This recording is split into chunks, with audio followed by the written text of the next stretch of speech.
வணக்கம். இன்றைக்கி காடைக்கறியில் 2 விதமான ரெசிபி செய்ய போகிறோம். ஒரு மெத்தட் வந்து காடைக்கறியை குக்கரில் வேக வச்சு அதுக்கப்புறம் செய்ய போகிறோம். இன்னொரு மெத்தட் வந்து முழு காடையை அப்படியே நெருப்பில் சுட்டு அதுக்கப்புறம் செய்ய போகிறோம். சரி, இப்போ செய்ய ஆரம்பிச்சிடலாம். குக்கரில் வச்சு வேக வைக்க போகிற கறியை வந்து ஒரு காடையை 4 பீஸாக போட்டு வேக வச்சுக்கலாம். முதல்ல கறியை குக்கரில் போட்டுட்டு அதுக்கு தேவையான அளவுக்கு உப்பு, கொஞ்சம் மஞ்சத்தூள், அப்புறம் மிளகுத்தூள், அப்புறம் கறி முழுகிற அளவுக்கு தண்ணி ஊற்றி குக்கர் மூடி வச்சு ஒரு 5 விசில் வச்சுக்கலாம். ஆனால் காடைக்கறி ரொம்ப இளங்கறியாக இருந்ததுன்னா ஒரு 3 விசில் வச்சாவே போதும். இது வேகட்டும். அடுத்தது இன்னொரு மெத்தடு, அப்படியே நெருப்பில் சுட்டு செய்யலான்னு சொன்னேன் இல்லையா, அதுக்கு 2 காடை எடுத்திருக்கேன். இதில் கொஞ்சம் உப்பு, ஒரே ஒரு சிட்டிகை மஞ்சத்தூள், அப்புறம் ஒரு அரை எலுமிச்சம்பழத்தை விட கொஞ்சம் கம்மியாக அந்த எலுமிச்சை சாறு எடுத்துக்கலாம்.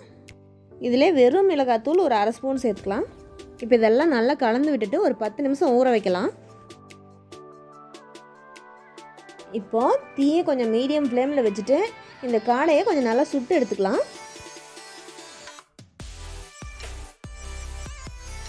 இப்படி நெருப்பில் சுட்டு செய்யும்போது கையில் இந்த மாதிரி ஒரு கரண்டி வச்சுக்கோங்க, இல்லைன்னா கையிலே எடுத்தோம்னா கொஞ்சம் சுட்டுடும். இப்படி பிடிக்கிறதுக்கு வாட்டமாக இல்லைன்னா ஊசி இருக்கு இல்லையா, தலைக்காதுற ஊசி, அது கொஞ்சம் நீளமாக இருந்துச்சுன்னா அதில் கூட காடையை குத்தி சுட்டு எடுத்துக்கலாம்.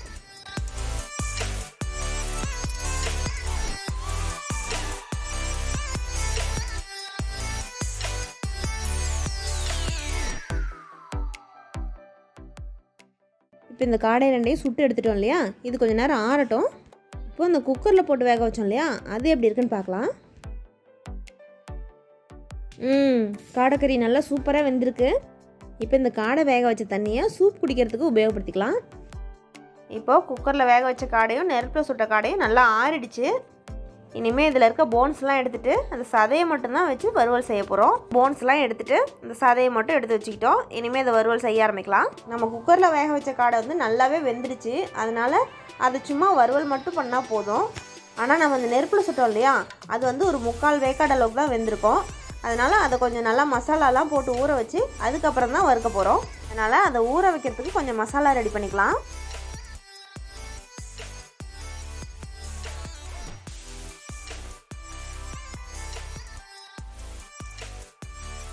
மசாலா பேஸ்ட்டை நல்லா நைஸாக அரைச்சி எடுத்துக்கிட்டு நெருப்பில் சுட்டு சதையெல்லாம் எடுத்து வச்சுருக்கோம் இல்லையா, அந்த காடைக்கறியில் சேர்த்துக்கலாம். இதுலேயே ஒரு ஸ்பூன் தயிர் சேர்த்துக்கலாம். தேவையான அளவுக்கு உப்பு போடுறேன். இப்போ இதெல்லாம் நல்லா கலந்துட்டு ஒரு அரை மணி நேரத்துக்கு ஊற வச்சிடலாம். இது ஊறட்டும்.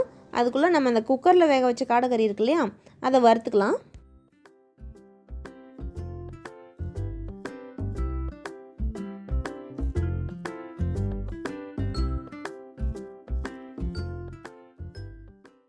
இதில் ஒரு 1/4 டீஸ்பூன் பிரியாணி மசாலா சேர்த்துக்கிறேன். வீட்லேயே அரைச்ச பிரியாணி மசாலா இருந்தால் சேர்த்துக்கலாம், இல்லைன்னா வேண்டாம். இதில் ஒரு 3 பூண்டு நல்லா தட்டிட்டு சேர்த்துக்கிறேன். ஒரே ஒரு பச்சை மிளகா சின்ன சின்னதாக நறுக்கி போட்டுக்கலாம். ஒரு 10 சின்ன வெங்காயம் இந்த மாதிரி நறுக்கிட்டு போட்டுக்கலாம். ஏற்கனவே காடை வேக வைக்கும் போது உப்பு போட்டிருக்கோம், அதனால் இப்போ வெங்காயம் வதங்கிறதுக்கு தேவையான அளவுக்கு உப்பு சேர்த்துக்கலாம்.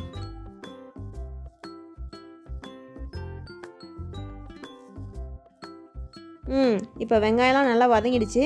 இந்த சமயத்தில் ஏற்கனவே குக்கரில் வேக வச்சு இந்த காடைக்கறியினுடைய சதையெல்லாம் எடுத்து வச்சுருக்கோம் இல்லையா, அதை சேர்த்துக்கலாம். நான் 2 மெத்தடையும் ஒரே டைமில் செய்கிறதுனால கன்ஃபியூஸ் ஆகிடக்கூடாதுங்கிறதுனால தான் நான் மறுபடியும் குக்கரில் வேக வச்சுதுன்னு சொல்கிறேன். அதனால் பார்த்து கரெக்டாக செஞ்சுருங்க. 2 நிமிஷம் மூடி வச்சு வேக வைக்கலாம்.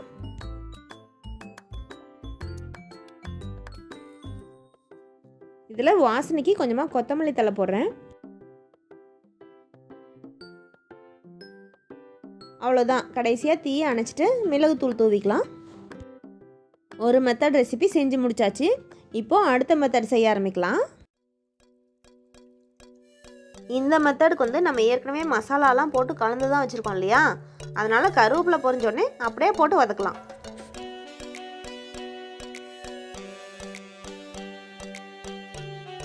இப்போ இதில் கொஞ்சமாக தண்ணி ஊற்றி வேக வச்சுக்கலாம். நான் வந்து ஏற்கனவே காடை வேக வச்சேன் இல்லையா, அந்த தண்ணியில் சூப்புக்கு எடுத்தது போக மீதம் இருந்தது, அந்த தண்ணியை ஊற்றி வேக வச்சுக்கிறேன். ஒரு 5 நிமிஷம் மூடி வச்சு வேக வச்சுக்கலாம். அந்த தண்ணி சுண்டட்டும்.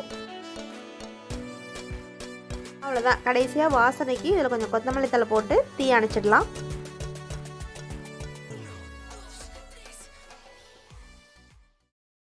இப்போ காடைக்கறியில் 2 விதமான ரெசிபி ரெடி ஆகிடுச்சு. நிறைய பேர் காடைக்கறியை விரும்ப மாட்டாங்க இல்லையா, அவங்களுக்குலாம் இந்த மாதிரி செஞ்சு கொடுத்தா காடைக்கறியை ரொம்பவே ருசித்து நல்லா சாப்பிடுவாங்க. இதில் ஒரு சின்ன டிப்ஸ் இருக்குது. அசைவம் சாப்பிட விரும்பாதவங்க கூட இந்த மாதிரி செஞ்சு கொடுத்தா நல்லா சாப்பிட்ருவாங்க. அது மட்டும் இல்லாமல் இப்போ அடிக்கிற வெயிலுக்கு இந்த மாதிரி மிதமான காரத்தில் அசைவம் செஞ்சு சாப்பிடுங்க. அதான் உடம்புக்கும் ரொம்ப நல்லது.